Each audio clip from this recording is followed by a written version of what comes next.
I remember publishing Meet Alice, and that was the saddest day I had ever had. And I didn't understand why that happened because I was like, I'm supposed to be happy. I just did something that I never did, that nobody that I know in my bloodline has done. Why am I so sad? Why am I crying? Why am I hurt?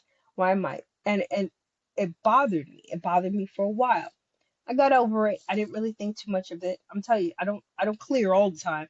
I didn't think too much of it. Then I published something else and I published a deck and I published a deck and nothing happened. It was still the same old normal day. It was like a normal day. It was cool, you know. And then I was just like, okay.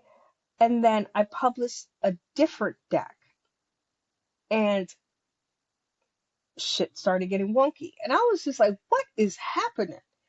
So, you know me, I find patterns and I make protocols. So I call it the ripple effect. So what happens to me, I don't know if this happens to you. What would happen is I would do something important. Like today, I published the second volume of the dimensional staircase, right? The minute I clicked that button, I was just like, okay, we know this game.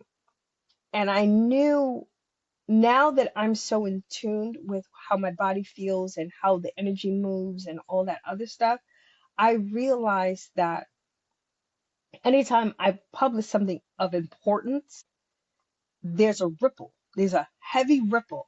And sometimes the ripple, it's hard to explain.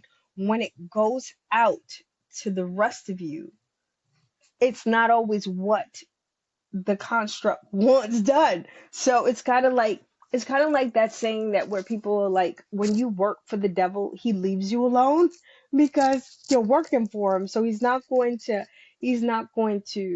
you know, bother the people who are working for him. But who will get attacked is the people who are trying to bring light to the world. So I'm saying this to you. Yeah, you. I'm saying this to you. The reason why things get wonky sometimes is because you're doing the right thing.